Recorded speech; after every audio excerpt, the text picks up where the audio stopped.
I'm Dorian, 30 years old, an architect who built my life on honesty and hard work, unlike my family. Last Tuesday, at what was supposed to be a celebratory dinner, my father glared across the table and ordered, "You have 2 days to get your stuff out. That house belongs to your brother Logan now." I didn't argue or plead. I simply nodded, already formulating a plan. They had no idea I'd been preparing for this betrayal. They thought I'd leave quietly. What happened when those 48 hours expired changed our family forever. Before I continue this story, let me know where you're watching from in the comments. Hit that subscribe button and stick around to see how I turned the tables when they stepped inside that house. Growing up in the Selwood neighborhood of Portland, Oregon, shaped who I am today, though not always in ways you might expect. Our house on Maple Street was modest but comfortable, a 2-story craftsman with a large backyard where most neighborhood kids gathered on summer evenings. My parents Richard and Margaret Adams built a respectable life, running Adams Hardware, a local store that became something of a community fixture. Dad knew every contractor in the area by name, and Mom kept the books with meticulous precision. Then there was Logan, my younger brother, by 3 years. From the moment he was born, the family dynamic shifted in ways that became increasingly apparent as we grew older. Logan was the golden child. There's no other way to put it. When he drew stick figures, they were displayed prominently on the refrigerator. When I brought home straight A's, they were acknowledged with a distracted nod. "Logan just needs more attention," Mom would explain whenever I questioned the imbalance. "He's more sensitive than you are. You're our rock, Dorian." Being the rock meant I was expected to be self-sufficient, while family resources, emotional and financial, flowed toward Logan. When I was 12, I saved up for 6 months to buy a beginner's architectural drafting set. 2 weeks later, Logan mentioned an interest in baseball, and Dad immediately purchased top-of-the-line equipment that sat unused in the garage after 3 practices. "Your brother is still finding himself," Dad explained. By high school, the pattern was firmly established. I joined the drafting club and math team, developing my passion for architecture by designing elaborate structures that won regional competitions. My parents rarely attended these events, usually busy with Logan's latest crisis, a failed class, a minor scrape with school authorities, or some emotional drama with friends. Despite this, I excelled academically and secured a substantial scholarship to the University of Oregon's architecture program. The night I received my acceptance letter, I rushed home, excited to share the news. "That's nice, honey," Mom said, barely looking up from helping Logan with his English homework.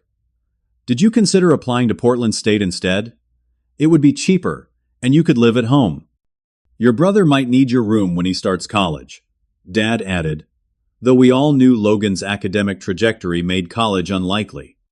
Still, I persevered.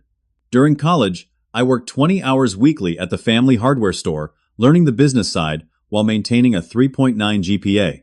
I learned about materials costs and building practices directly from contractors who became informal mentors. Every dollar I earned went toward tuition books and a growing collection of professional design software. Meanwhile, Logan dropped out of community college after 1 semester, claiming it wasn't the right environment for him. My parents immediately hired him at the store, giving him the assistant manager position I had effectively been performing without the title or compensation. "Logan needs a win right now," Dad explained when I questioned the decision. "You're already succeeding. Be happy for your brother." After graduating with honors, I landed a position at Marshall Architects, a prestigious firm in downtown Portland. The starting salary was modest, but the opportunity was significant. Within a year, I was contributing to major projects and building a reputation for innovative practical designs.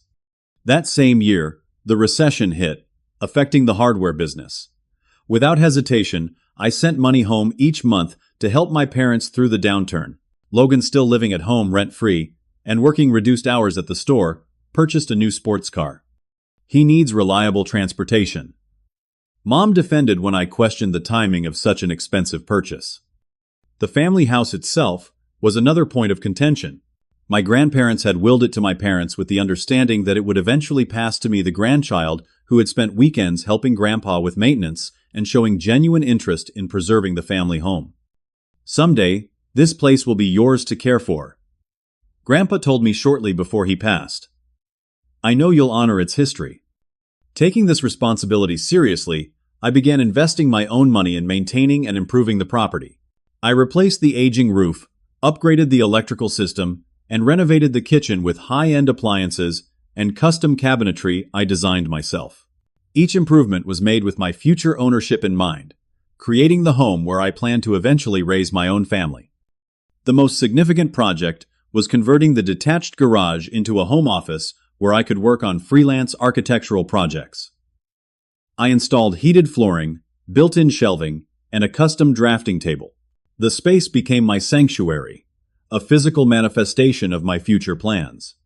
Throughout these improvements, I maintained detailed records of every expenditure, storing receipts, contracts, and before and after photos in a filing system. This wasn't out of distrust, but simply my organized nature as an architect who understood the value of documentation. While I was building my career and investing in our family home, Logan continued his pattern of instability. He cycled through jobs: barista, rideshare driver, cell phone salesman, never lasting more than a few months at any position. Each departure came with a different excuse: unfair management, toxic workplace, or insufficient appreciation of his talents. His financial habits were equally concerning. Despite living at home with minimal expenses, Logan accumulated substantial credit card debt from impulsive purchases, designer clothes, the latest electronics, weekend trips to Seattle or San Francisco. Inevitably, these debts would reach a crisis point, and my parents would step in to bail him out. "We can't let him ruin his credit score at such a young age," Mom would rationalize after paying off thousands in frivolous charges. Then Logan met Amber Winters, daughter of Gerald Winters, who owned a successful car dealership chain across the Pacific Northwest. Suddenly, Logan became intensely interested in career advancement and future planning. Within 6 months, they were engaged, and Logan's transformation into a responsible adult became the family's primary focus. "Your brother is really turning his life around, Dad," said proudly during one of our increasingly rare phone conversations. "Amber has been such a positive influence." I was genuinely happy for Logan. Perhaps this relationship would provide the structure and motivation he had always lacked. I sent an expensive engagement gift and offered to help design any renovations they might want for their future home. Little did I know that their future home was already being decided, and it was the very house I had spent years preparing for my own future. The call came on a Monday evening as I was finishing a set of renderings for a sustainable office complex downtown. Mom's voice had that artificially bright quality that always signaled she was nervous about something. "Dorian, honey, we're having a special family dinner this Thursday at 6. Dad and I have some exciting news to share, and we'd love for you to be there." "Sure, Mom. Anything I should bring?" I asked already, sensing something off in her tone. "Just yourself, dear." "Oh, and dress nicely. Amber's parents will be joining us too." That detail raised my suspicions. In 5 years, we'd never had a formal dinner with Logan's girlfriend's parents, let alone one requiring special attire. Still, I agreed without pressing for details. "Looking forward to it," I said, though a knot was forming in my stomach. On Thursday, I arrived at exactly 6, carrying a bottle of Pinot Noir from a boutique Willamette Valley winery. The driveway was crowded with cars: my parents' sedan, Logan's sports car, and a gleaming black Mercedes I assumed belonged to Amber's family. Mom answered the door with an overly enthusiastic hug that felt performative rather than genuine. "Dorian, you look so handsome in that blazer. Come in. Everyone's in the dining room." The atmosphere inside was tense, despite attempts at festivity.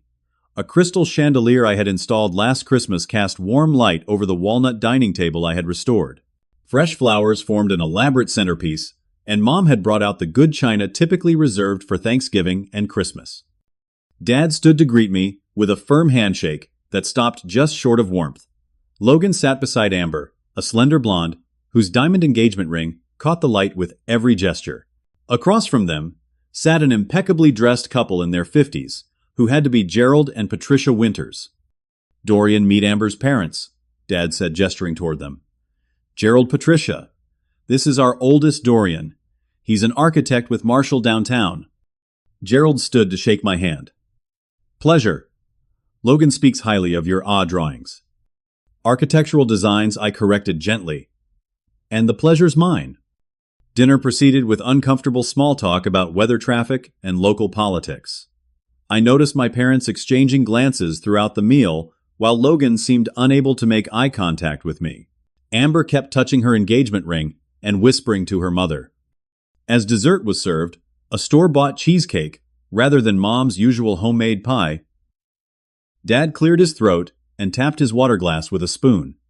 We have some wonderful news to share, he announced, looking at Logan and Amber.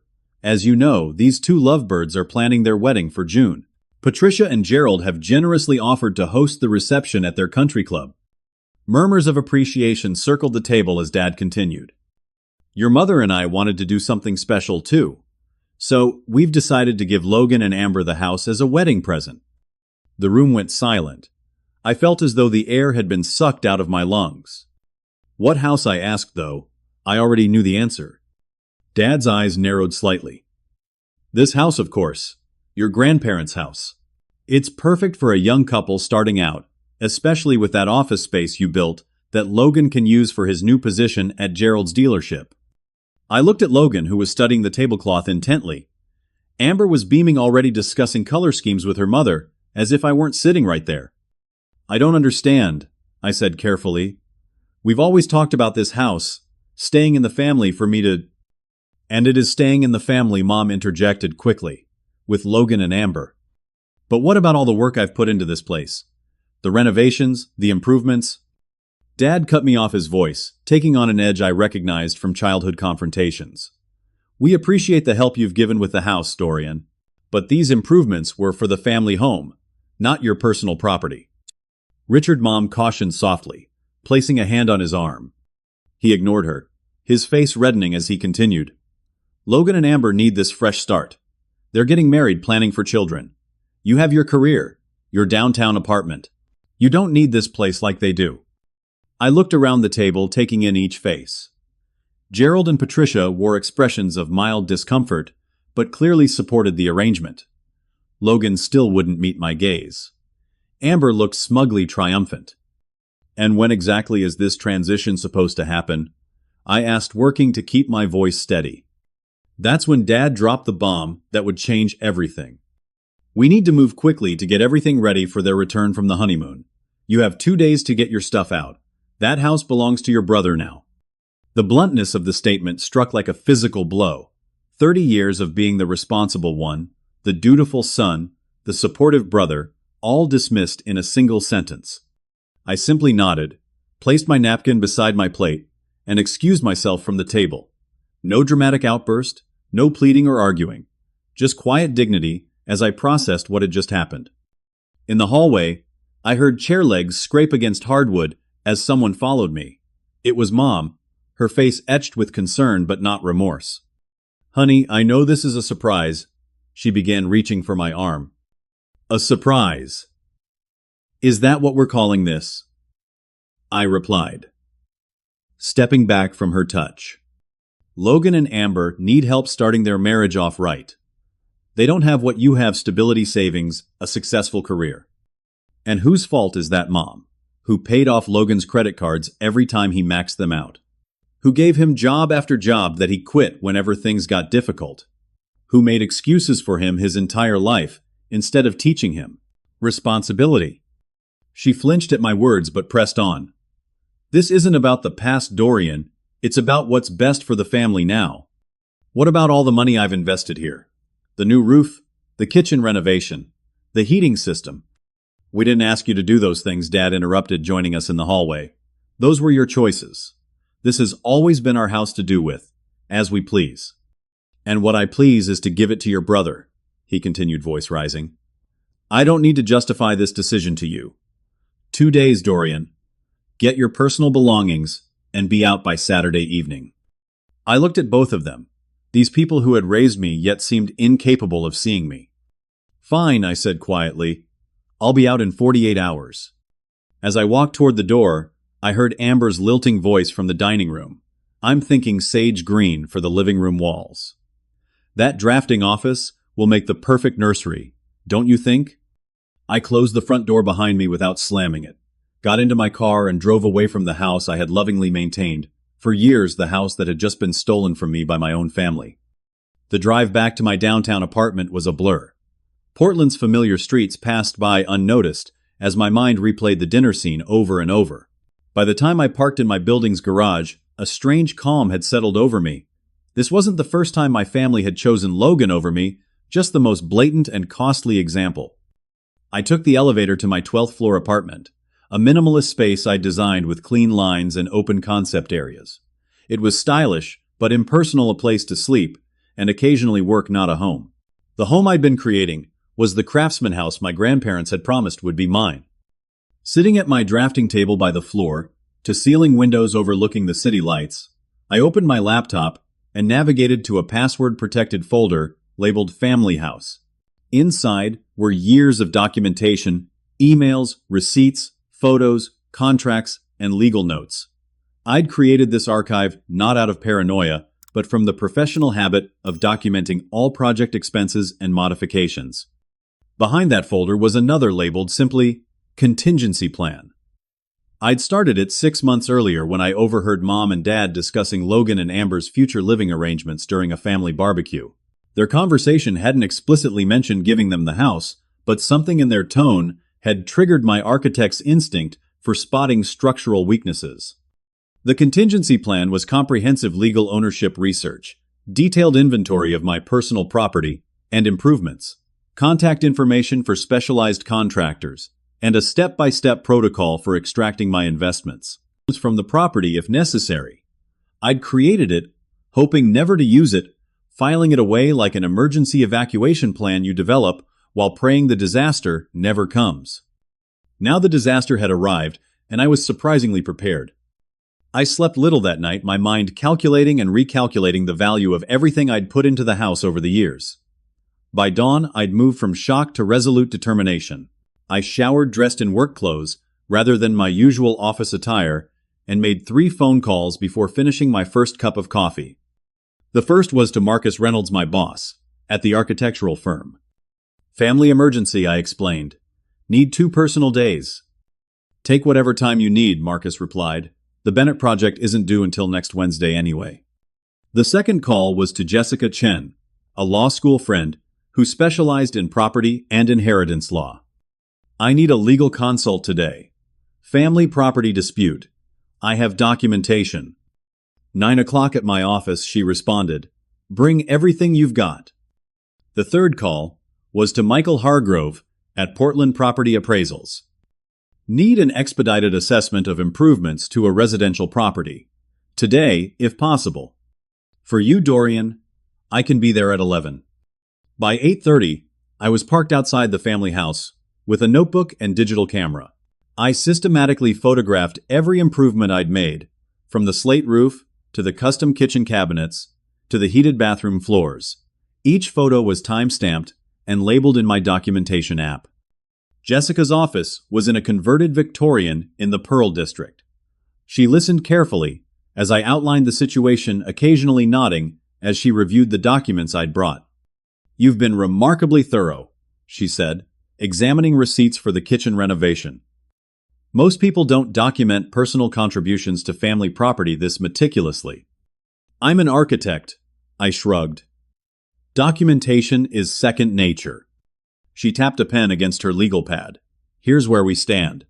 Your parents technically own the house as your grandparents willed it to them, but there's an interesting wrinkle here. She pointed to a clause in my grandfather's will. He specified that the property should remain in the family with special consideration for Dorian's future ownership. It's not legally binding in terms of forcing your parents to give you the house, but it establishes clear intent. What about all the improvements I've made? I asked. That's where you have leverage. These weren't gifts. They were investments made with the reasonable expectation of future ownership, which your parents repeatedly confirmed verbally, according to your notes. In legal terms, we could argue unjust enrichment if they transfer these benefits to your brother without compensation. And what about the property taxes? I asked, sliding over 3 years of receipts. Jessica's eyebrows rose. You've been paying the property taxes. Not your parents. They were struggling after the recession. I took over the payments to help out. They never resumed them, even after business improved. She leaned back in her chair. This strengthens your position considerably. In some jurisdictions, consistently paying property taxes can be viewed as evidence of an ownership interest, especially when combined with property improvements. So, what are my options? Several. We could file for an emergency injunction to block the property transfer until your financial interests are resolved. We could demand compensation for all documented improvements. Or, she paused, studying my face, you could remove anything that's legally yours. Define legally mine. Any improvements or additions you paid for that can be removed without damaging the underlying structure. Custom fixtures, appliances, systems you installed, if you have proof of purchase and installation. I thought about the high-end kitchen I designed and installed the HVAC system I'd upgraded last winter, the smart home technology integrated throughout the house, and the complete home office built in the former garage. I'll need contractors who can work quickly and carefully, I said. Jessica nodded. I'll have my assistant send over some recommendations, and Dorian document everything during the removal process. Time-stamped photos before, during, and after. We want to show you took only what was yours and did no damage to the original property. From Jessica's office, I went straight to meet Michael at the house. He conducted a thorough assessment of all improvements, assigning current market values to each modification I'd made over the years. Based on documented improvements alone, you've added approximately $178,000 to the property value, he concluded, handing me his preliminary report. That doesn't include sweat, equity, or design work you'd normally bill for as an architect. By late afternoon, I had assembled a team of specialized contractors, recommended by both Jessica and colleagues from my professional network. They could begin work early tomorrow and complete the necessary removals within the 48-hour deadline. That evening, I created a detailed inventory of every item in the house that I had personally purchased or installed. I cross-referenced this list with receipts and bank statements, ensuring I had documentation for everything. I also found emails where my parents had acknowledged my financial contributions to the property, messages thanking me for investing in our family home and confirming the understanding that this will all be yours someday. The most significant discovery came when I reviewed the property tax records. Not only had I been paying the taxes for 3 years, but the online payment system had automatically listed me as a property owner on the account. This technical detail might prove crucial if legal action became necessary. I met with my accountant late that evening, bringing all financial records related to the house. He calculated that my total financial contribution to the property, including taxes, improvements, and maintenance, exceeded $200,000 over the past 5 years alone. This isn't just family helping family, he observed. This is a substantial investment made with clear expectations of future return through ownership. As day 1 of my 48-hour countdown ended, I had assembled all the documentation expertise and assistance I would need. Tomorrow would be about action. I arrived at the house at 6. The next morning, before any family members might stop by unexpectedly. A convoy of 3 contractor vans pulled up precisely at 6:30. Specialists in kitchen and bath removal, HVAC systems, and custom fixtures. I had selected them not just for speed, but for their ability to work cleanly and professionally. While waiting for Jessica to arrive for a final legal consultation, I discovered something unexpected in my grandfather's old roll-top desk, the original property deed, and transfer documents from when my grandparents had given the house to my parents. Examining them closely, I noticed something remarkable. When the property was transferred, my name had been included on a secondary document as a future interest holder. Jessica arrived at 7 and examined the documents immediately. This changes things significantly, she said, excitement evident in her voice. This rider effectively gives you a 30% interest in the property already. Your parents cannot legally give the entire house to your brother without your consent or proper compensation. Are you sure? I asked, hardly daring to believe this discovery. Absolutely. This is a properly executed legal document filed with the county. Your grandfather was cleverer than anyone realized. He built in protection for you. With this new information, Jessica helped me refine my strategy. We weren't just removing my improvements now. We were exercising my rights as a partial property owner to protect my interests in the face of an improper attempted transfer. The work began in earnest. The kitchen team carefully dismantled the custom cabinetry I'd designed and installed 2 years ago, along with the high-end appliances I'd purchased during a rare sale at a restaurant supply liquidator. The HVAC specialists began extracting the energy-efficient heating and cooling system I'd installed last winter, a system that had reduced the house's energy bills by 40%. In the living room, contractors carefully removed the reclaimed hardwood flooring I'd personally laid over 3 weekends, revealing the original subfloor beneath. The smart home system lighting, security, and entertainment controls I'd integrated throughout the house was disconnected and packed into labeled boxes. The most emotional part was watching the home office come apart. This space represented countless hours of personal labor, framing, insulating wiring, and finishing what had once been a dilapidated garage into a professional-grade workspace. Every shelf, the built-in drafting table, the custom lighting, designed to minimize eye strain, all of it carefully removed and loaded into a specialized moving truck. Throughout this process, I maintained meticulous documentation. Every item was photographed before removal, during the process, and after extraction was complete. I ensured all contractors understood that no damage was to be done to the original structure. We were surgically removing additions, not demolishing property. As the work progressed, I experienced waves of doubt and emotional pain. This house contained years of my life, thousands of hours of work, and countless memories. Dismantling it felt like erasing a part of myself. Several times I had to step outside, take deep breaths, and remind myself why this was necessary. During one such moment, Eleanor Reynolds, the elderly neighbor who had lived next door for 40 years, approached me cautiously. "Dorian, what's happening here? Are you renovating again?" I explained the situation as neutrally as possible, not wanting to drag her into family drama. Her eyes narrowed as understanding dawned. "Your parents are giving the house to Logan.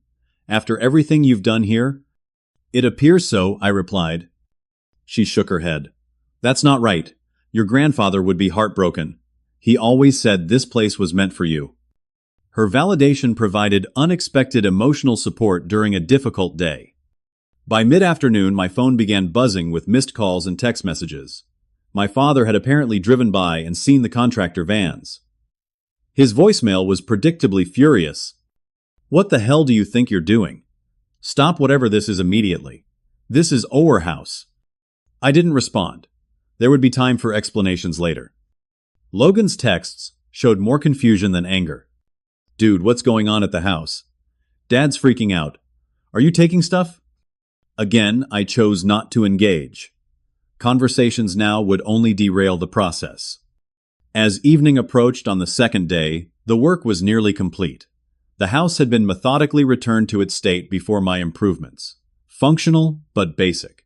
The custom kitchen was gone, replaced by the original serviceable but dated cabinets that had been carefully stored in the basement. The high-end bathroom fixtures had been switched back to the standard versions. The smart home technology had been removed, leaving conventional switches and outlets. Most importantly, all work had been performed with surgical precision. No walls were damaged, no structural elements compromised. We had simply extracted the value I had added while preserving the original home intact. The final touch was staging the house to highlight the contrast between what had been and what remained. Before and after photos were printed and placed in each room, showing the dramatic difference between the improvements I had made and the basic house that remained. A detailed financial statement listing every investment I had made was left on the dining room table. Finally, I set up small, unobtrusive cameras in the main rooms, not to record conversations which would be legally problematic, but to document reactions and ensure no one could later claim we had damaged the property during the removal process. By 8 o'clock on Saturday evening, exactly 48 hours after my father's ultimatum, the contractors had departed, and the house stood ready for its final scene. I sat alone in what had once been a gourmet kitchen, but was now a throwback to 1992 suburban basics, and waited for the inevitable confrontation. At precisely 6:30 on Saturday evening, I heard car doors slam in the driveway, right on time. I remained seated at the kitchen table, a single lamp illuminating the financial documents spread before me. The sound of keys in the lock, followed by the front door opening, signaled the beginning of the final act in this family drama. "What the hell?" My father's voice echoed from the entryway. I could picture him standing there taking in the now bare living room, where yesterday had been custom furniture and Art Deco lighting fixtures. Footsteps moved hurriedly through the house 3 sets from the sound of it. My parents and Logan, presumably. Confusion and anger colored their muffled exclamations as they discovered each stripped-down room. "Dorian." My mother's voice called out a note of panic, evident. "Are you here?" "In the kitchen," I replied calmly. 3 stunned faces appeared in the doorway. Dad's complexion had reached an alarming shade of red. Mom's hand was pressed against her mouth in horror. Logan looked simply confused, his eyes darting around the kitchen, where state-of-the-art appliances had been replaced with the original aging refrigerator and stove I had carefully preserved in the basement. "What have you done?" Dad's voice was dangerously quiet. I gestured to the chair across from me. "I've removed my property from the premises as instructed. Please sit down. We have matters to discuss." "Your property," he exploded. "You've gutted our house." "I've removed the improvements that I personally paid for and installed." I corrected, sliding a document toward him. "Here's a complete inventory with corresponding receipts and bank statements. You'll note that everything taken was purchased by me, installed by me, or contractors I hired and documented throughout the process." Mom sank into a chair, her legs seemingly unable to support her. "The kitchen. The beautiful kitchen you built. Cost me $42,000 in materials alone, plus 3 weeks of labor I completed for her. The appliances were another $12,000, all documented here." I tapped another folder. Logan leaned against the doorframe, his expression shifting from confusion to something like grudging respect.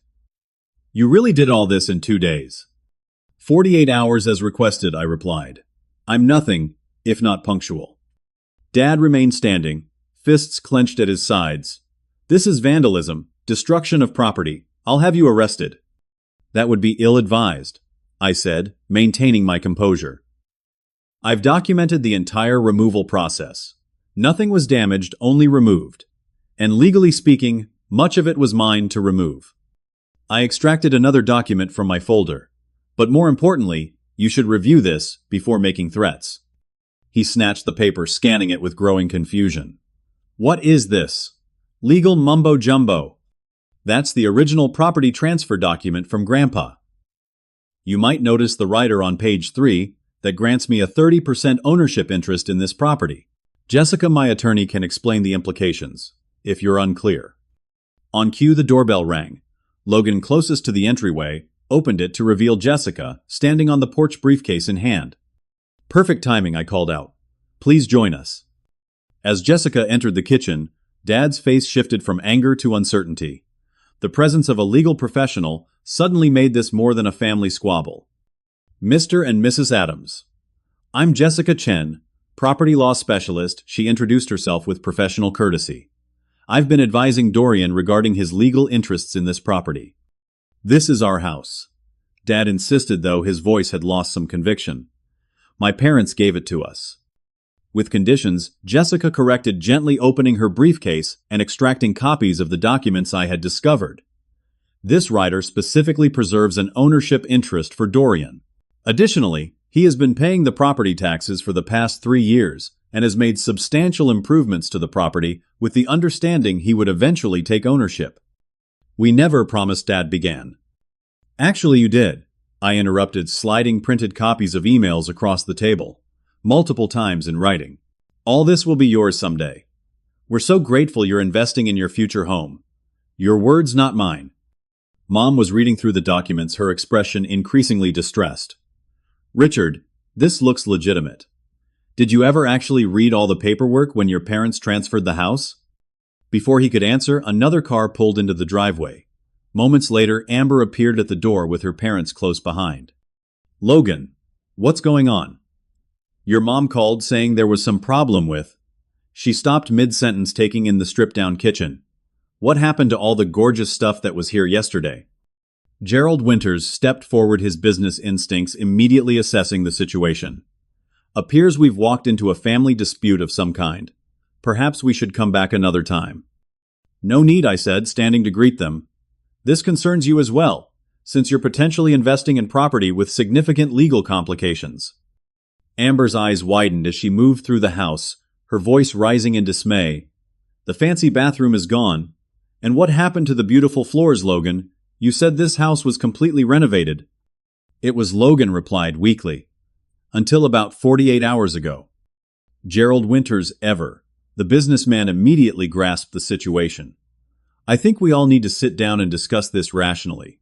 Margaret, do you have any coffee we might share while sorting this out? Mom moved to the cupboard automatically, then stopped in confusion when she found the expensive coffee station replaced by an old Mr. Coffee machine. The small moment perfectly encapsulated the larger reality. The comforts they had grown accustomed to had been provided by me, not them. As everyone gathered around the kitchen table, the power dynamics shifted perceptibly. My father, usually domineering in family discussions, seemed deflated as the legal and financial realities became clear. My mother looked increasingly distressed as she realized the extent of what had been lost. Logan and Amber whispered tensely in the corner, their dream home suddenly transformed into a dated fixer-upper. Let me be clear about my position. I stated once everyone was seated. I have legal documentation establishing partial ownership of this property. I have removed only those improvements I personally paid for leaving the original house intact. And I am prepared to pursue legal remedies if my interests continue to be ignored. The silence that followed was profound. My father, who had never respected boundaries his entire life, had finally encountered one he couldn't bulldoze through. My mother, who had enabled decades of favoritism, was facing the consequences of those choices. And Logan, who had benefited from this dynamic his entire life, was watching his windfall evaporate before his eyes. Gerald Winters was the first to speak. I believe Mr. Adams Dorian, that is, has established a legitimate claim that needs to be addressed before any property transfer can proceed. Speaking as Amber's father and as someone with experience in business disputes, I suggest we find a solution that acknowledges everyone's interests. My father looked as though he wanted to object, but instead slumped in his chair, the fight gone out of him. Fine. What do you propose? Jessica stepped in. We should move this discussion to a more formal setting with all parties represented. However, as a starting point, Dorian's ownership interest and financial contributions need to be properly valued and either bought out or preserved in any future arrangement. As the reality of the situation settled over the room, I felt no triumph, only a hollow vindication. This wasn't the outcome I had wanted. I had spent years imagining this house, filled with my own family someday, building upon the legacy my grandparents had intended for me. Instead, I was negotiating the value of my emotional and financial investment like a business transaction. But sometimes I realize that's exactly what family becomes when trust is broken and expectations are betrayed. The house I had loved was already gone, even if the structure remained. What mattered now was ensuring that years of my life and hundreds of thousands of dollars weren't simply handed to my brother out of the same misguided favoritism that had defined our entire relationship. The confrontation had achieved its purpose. My parents couldn't pretend they hadn't known about my investments in the property. They couldn't claim ignorance of my legal interest. And they couldn't dismiss decades of broken promises with a simple 48-hour eviction notice. As Amber pulled Logan aside, whispering furiously about false advertising and bait and switch, I realized another truth. The fantasy of the perfect family home they had been promised had been built on my labor, my money, and my dreams. None of the baloney, which could simply be taken without consequences. The tension in the stripped-down kitchen was thick enough to cut with a knife. After several minutes of uncomfortable silence, Gerald Winters cleared his throat and took charge in the way successful businessmen often do during crises. I suggest we all take a step back and approach this rationally. Family disputes combined with property issues can get messy quickly. Why don't we reconvene tomorrow after everyone's had time to process this development? My father started to object, but Gerald raised his hand. Richard, I'm speaking as someone who wants the best for both families. This situation needs clear heads, not heated emotions. Mom, always more sensitive to social appearances than Dad, nodded quickly. Gerald's right. We should discuss this properly, when we're all calm. My schedule is open tomorrow afternoon, I offered, reasonably. 2 o'clock would work for me, and my attorney. Fine, Dad muttered clearly, hating that he'd lost control of the situation. Amber, who had been whispering frantically with Logan, suddenly addressed her father. Daddy, can we talk outside for a minute? As the Winters family stepped outside for their private conference, an uncomfortable silence fell over our family. Logan was the first to break it. You really went all out, didn't you? He said, gesturing around the kitchen. I mean, I knew you'd done work on the place, but I didn't realize everything was yours. Not everything I corrected.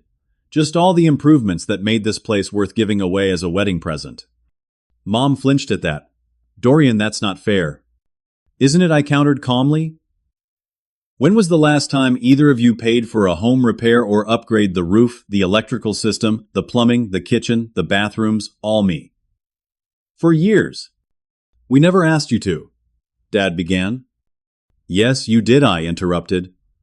Multiple times. Dorian, the roof is leaking, can you take care of it? Dorian, the electrical panel needs updating, you know about those things. And each time I paid for it, because this was supposed to be my future home. The door opened as the Winters family returned. Gerald's expression was businesslike, while Amber looked distinctly unhappy. We'd like to propose something, Gerald announced. Tomorrow at 2, we'll meet at my office downtown. Everyone brings their documentation, and we find a fair resolution. I've taken the liberty of calling my family attorney to join us. Agreed, Jessica said before my father could respond. That's a reasonable approach. As everyone prepared to leave, Amber pulled Logan aside again, their heated whispers clearly audible. You told me this place was completely renovated and move-in ready.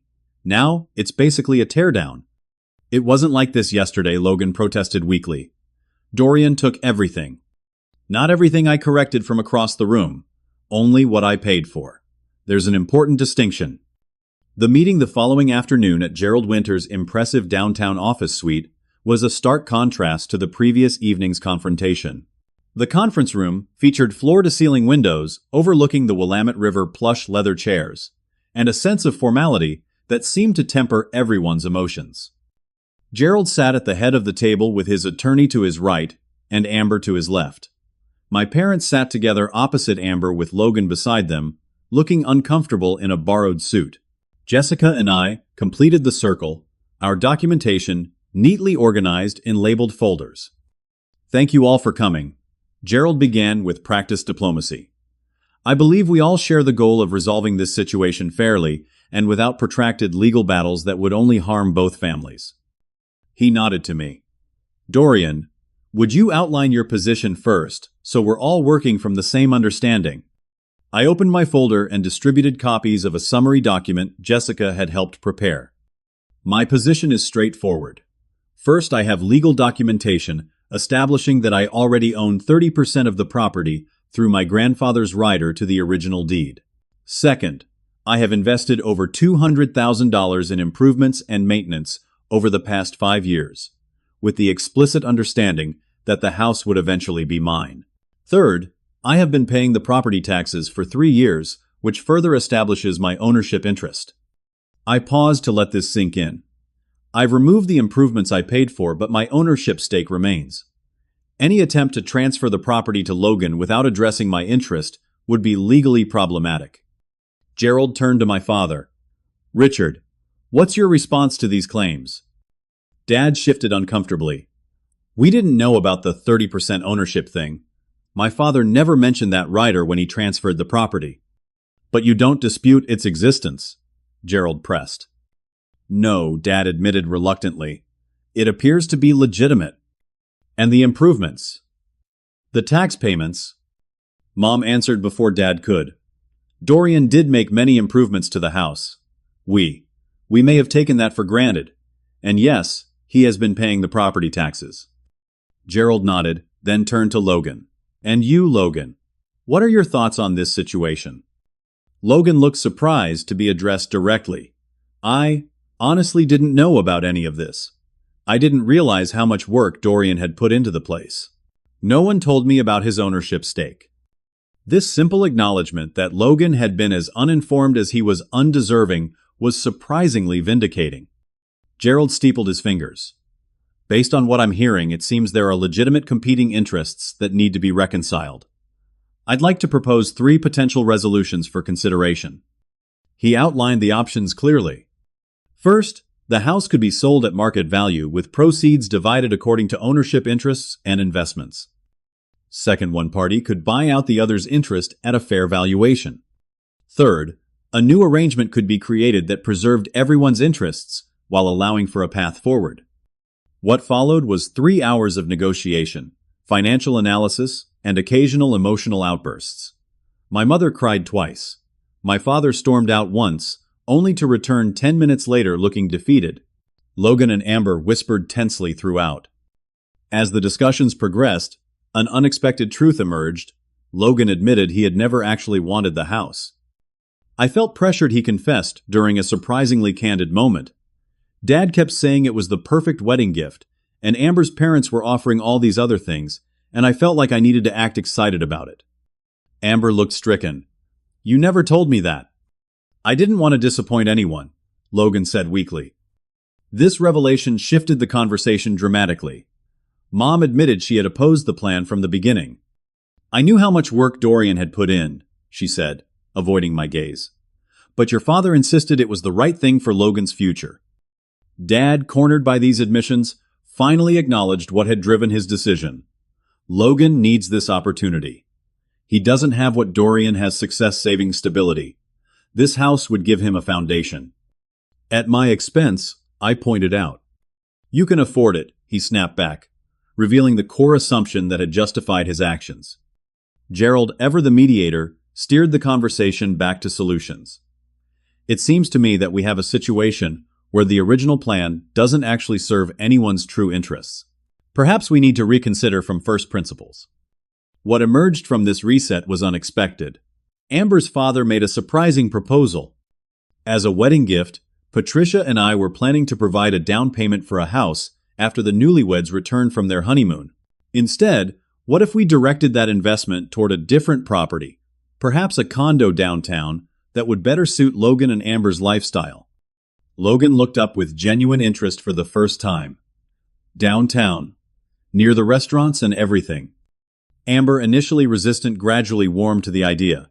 It would be closer to Daddy's main dealership where you'll be working, she acknowledged. This alternative created space for a new solution regarding the family house. After much discussion and financial analysis, we agreed that I would buy out my parents' and Logan's interests in the property at fair market value. This would provide my parents with retirement funds and Logan with additional resources for his fresh start, while allowing me to reclaim the house I had invested in for so long. By evening, our attorneys were drafting the necessary documents.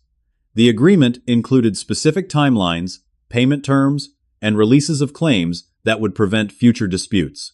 While not everyone was completely satisfied, the resolution acknowledged reality in a way the original plan had not. As we prepared to leave, Logan approached me privately. I'm sorry, he said simply. I didn't know about all you'd done with the house. They never told me. It's not entirely your fault, I acknowledged. This pattern started long before either of us could recognize it. He nodded, a flash of genuine self-awareness crossing his face. I'm trying to figure out who I am without being the favorite, you know? Maybe this downtown thing will be good for that. It wasn't a profound transformation, but it was perhaps the first time Logan had recognized the dynamic that had shaped both our lives. My parents were more complicated. Mom attempted an emotional reconciliation, tears streaming down her face as she claimed she had always valued me. Dad was more stoic, shaking my hand professionally as if we were concluding a business transaction rather than resolving a family betrayal. You drove a hard bargain, he said, which was as close to respect as he could muster. I learned from watching you, I replied. Neither warm nor hostile, just truthful.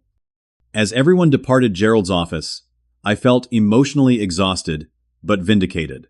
The resolution wasn't what anyone had initially wanted, but it was perhaps what everyone needed: a reality check that forced each family member to confront the consequences of their choices and assumptions. The family house would be mine legally and completely. Logan and Amber would find a home that actually suited their lifestyle rather than fulfilling my parents' vicarious dreams. And my parents would need to adjust to a new reality where favoritism had finally extracted a tangible cost. It wasn't the happy family reconciliation of Hallmark movies, but it was honest. And sometimes honesty, however, painful, is the only foundation solid enough to build upon. The legal transfer of the house took 6 weeks to complete. During that time, I stayed in my downtown apartment, visiting the property only for inspections and paperwork.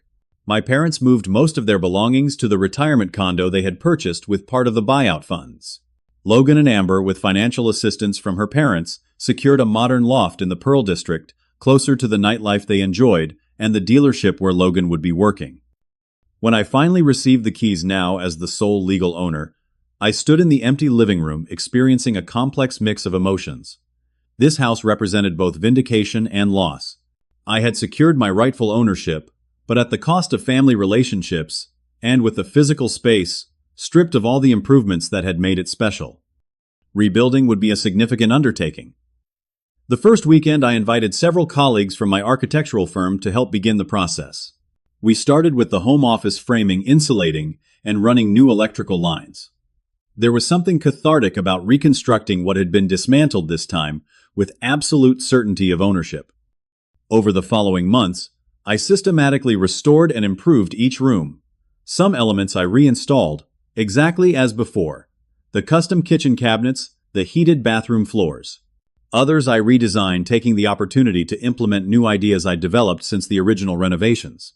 The house slowly transformed back into a beautiful space, though, with subtle differences that made it distinctly mine, rather than a recreation of what had been taken.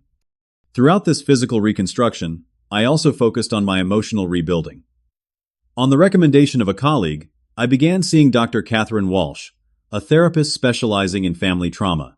Our weekly sessions helped me process not just the recent betrayal, but the lifetime of inequity that had preceded it. What you experienced wasn't just about a house, Dr. Walsh observed during one session. It was the culmination of a family dynamic that consistently placed your needs and contributions below your brother's. I always knew they favored him, I acknowledged. But I guess I thought that when it really mattered, when it came to something as significant as the family home, they would honor their promises. That expectation itself shows remarkable resilience on your part, she noted. Despite years of evidence to the contrary, you maintained faith that ultimately they would do the right thing. These sessions helped me establish healthier boundaries with my family while working through the complex emotions of anger, grief, and disappointment. I wasn't seeking to eliminate my family from my life, but to rebuild relationships on more honest foundations.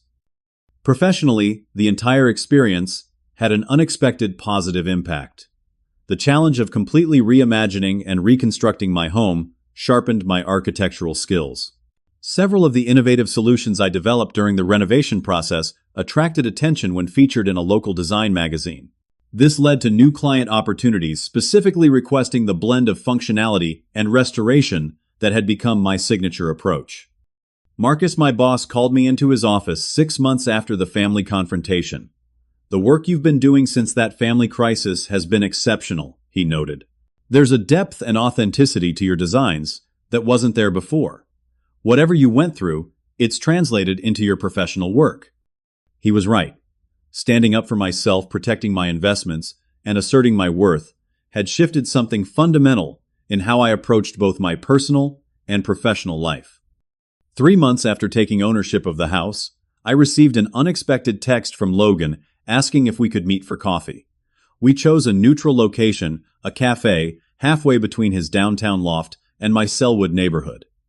The conversation was awkward at first, both of us carefully avoiding mention of our parents or the house dispute. Eventually, Logan broached the subject directly. "I'm sorry about what happened," he said, staring into his coffee. "I should have asked questions when they offered me the house. I should have wondered where all those improvements came from." "Why didn't you?" I asked, not accusingly, but genuinely curious. He considered this, seeming to really reflect, for perhaps the first time in his life. "I guess I've always just accepted what they gave me without questioning it. That's not really worked out well for either of us, has it?" This moment of self-awareness was surprising and somewhat heartening. Logan explained that living downtown and working at his father-in-law's dealership had been challenging but ultimately positive. For the first time, he was being held to genuine standards of performance, rather than being rewarded simply for showing up. "Gerald doesn't cut me slack just because I'm family," he explained. "It's actually refreshing in a weird way." Our conversation didn't immediately repair decades of imbalance, but it opened a door to a different kind of brotherly relationship, one based on adult recognition rather than childhood rivalry. My parents were a more complicated situation. The first few months after the confrontation, communication was minimal and strained. My mother sent occasional texts, asking about my well-being, but avoiding any mention of the house. My father maintained radio silence. The first family gathering after the dispute was Thanksgiving, which we held at a restaurant, rather than anyone's home-neutral territory that acknowledged the lingering tension. The conversation remained superficial, focused on safe topics like weather and local news. As coffee and dessert were served, Mom finally addressed the elephant in the room. "The condo is working out well for us," she offered tentatively. "It's easier to maintain than the house was." "That's good to hear," I replied, accepting this oblique acknowledgement of reality. Dad, who had been largely silent throughout the meal, suddenly spoke up. "The house is the renovation going well?" The question surprised me. "It is. I've restored most of the elements that were removed. Made some improvements, too." He nodded, a complicated expression crossing his face. "You always did have a knack for that sort of thing. Better than I ever did." It wasn't an apology, but from my father it was as close as I might ever get a recognition of a skill he had long taken for granted. Over the following year, our family interactions gradually found a new rhythm. My parents never directly acknowledged the injustice they had attempted to perpetrate, but their behavior changed in subtle ways. There were fewer comparisons between Logan and me, less automatic assumption that I would handle family problems while Logan received support. The experience taught me several profound lessons that I continue to reflect on. First, that standing up for yourself isn't selfish, it's necessary. For years I had accepted an unbalanced family dynamic, believing that someday my contributions would be recognized and rewarded. When that moment of reckoning came, I had to be prepared to advocate for myself because no one else would. Second, I learned that documentation and preparation are powerful tools in addressing injustice. My meticulous records of investments and improvements weren't just good architectural practice. They became the evidence that made denial impossible. Being right isn't enough if you can't prove it. Third, I recognized that sometimes confrontation is necessary for growth. Had I simply accepted my parents' decision, packed my belongings, and walked away from my investments, nothing would have changed. The painful confrontation forced everyone to see realities they had long ignored. Perhaps most importantly, I learned that forgiveness doesn't require returning to unhealthy dynamics. I've forgiven my parents and brother, not because they fully acknowledged the wrong they attempted to do, but because carrying that resentment serves no purpose in my life. However, forgiveness doesn't mean pretending the betrayal never happened or exposing myself to similar treatment in the future.